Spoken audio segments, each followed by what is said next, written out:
നന്ദകുമാർ IASന്റെ മരണം ചികിത്സാ പിഴവിലെന്ന ആരോപണത്തിൽ ഉറച്ച കുടുംബം. ശസ്ത്രക്രിയയിൽ പിഴവ് സംഭവിച്ചിട്ടും ആശുപത്രി ബോധപൂർവം മറച്ചുവെച്ചെന്ന ആരോപണം.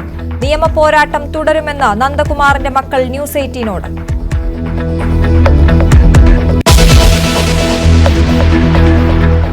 ധർമ്മസ്ഥലയിൽ ഓപ്പറേഷൻ ബംഗളഗുഡയുമായി SIT. വനമേഖലയോട് ചേർന്ന മൃതദേഹാവശിഷ്ടങ്ങൾക്കായി പരിശോധന. വനത്തിനകത്ത് ദുർമന്ത്രവാദം നടന്നതായും സൂചന.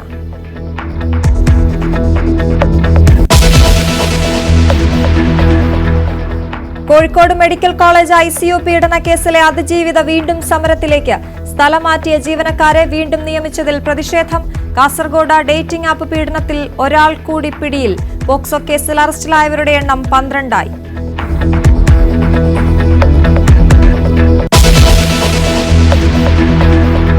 മലപ്പുറം മണ്ണാർമലയിലെ പുലിയെ മയക്കുവെടിവെക്കും. ഏത് സമയവും പുലി ഇറങ്ങുമെന്ന ഭീതിയിൽ നാട്ടുകാർ. പ്രദേശത്ത് വീണ്ടും കൂട് സ്ഥാപിച്ച് വനം വകുപ്പ്. പുലിയെ പിടികൂടാൻ വൈകുന്നതിൽ കടുത്ത പ്രതിഷേധം.